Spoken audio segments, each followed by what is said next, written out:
Good morning, everybody. It's early morning start for me, Valerie Ling, clinical psychologist and advocate for Let's Stop Burning Out.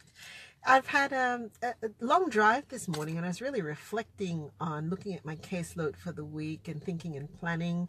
One of the things that we do is we actually administer two fairly robust personality assessments. One is work grounded, the other is sort of more your classical looking at clinical indicators of personality. And from there, we actually try to look at, well, two main things. One is sort of more historical posture-like factors to do with burnout, and another one is more dynamic, looking just at fit and culture. And one of the things I was thinking about as I was driving today is it's a common theme is that a lot of times I've got to actually go in and look at people's history for where they've got their work ethics and their work approach. And I just want to say burnout breeds burnout. Okay, it's really, really important. I get pushback in the initial stages of working through people's work ethics and routines, because there is often a belief that the more you do, the more productive you are, and the more responsible you are being. So, you know, if you stop, or if you don't finish a task, or if you're not thorough enough, that you're being somehow negligent, and you know, you just keep moving, you keep going. And one of the things that I find that I often have to do is to actually just go back and actually look at where did this work ethic come from. And very often you will find a couple of things. One is growing up in a home environment, perhaps, where you weren't allowed to rest, or rest wasn't talked about, or you were ridiculed or criticized if you know, you weren't doing or not continuing to produce. You know, even the things like you know, being really pulled up by the adults in your world for not moving fast enough or not pushing hard enough.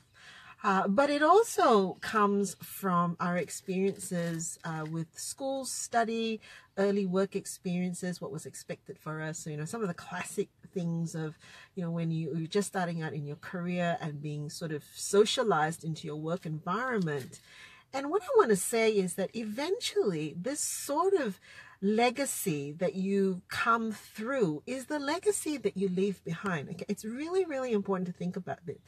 That burnout legacy, or that work ethic history that you come from, is what you are going to role model to those around you. It's also what you're going to leave behind, because it's what is going to shape your leadership, the way that your team responds to your leadership, the way that your team starts to walk and march to the beat of that drum. And eventually you're going to land up with a culture that beats to the rhythm of the drum, that leads them to burnout, systemic issues of burnout.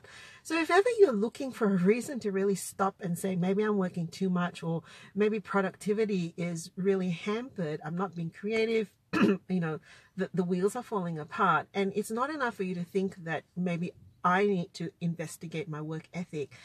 I want you to think about that. Maybe it's investigating your work ethic and the way that you're approaching your work for others. Burnout breeds burnout. It's the legacy we leave behind, and it's the legacy of what we shape in our organizations, in our culture. And speaking at a more personal level, it's also what your family is being shaped around, right? It's not just about absent parents.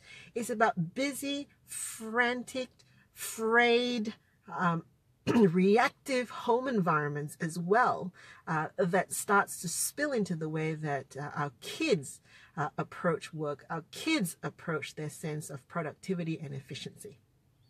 Burnout breeds burnout breeds burnout.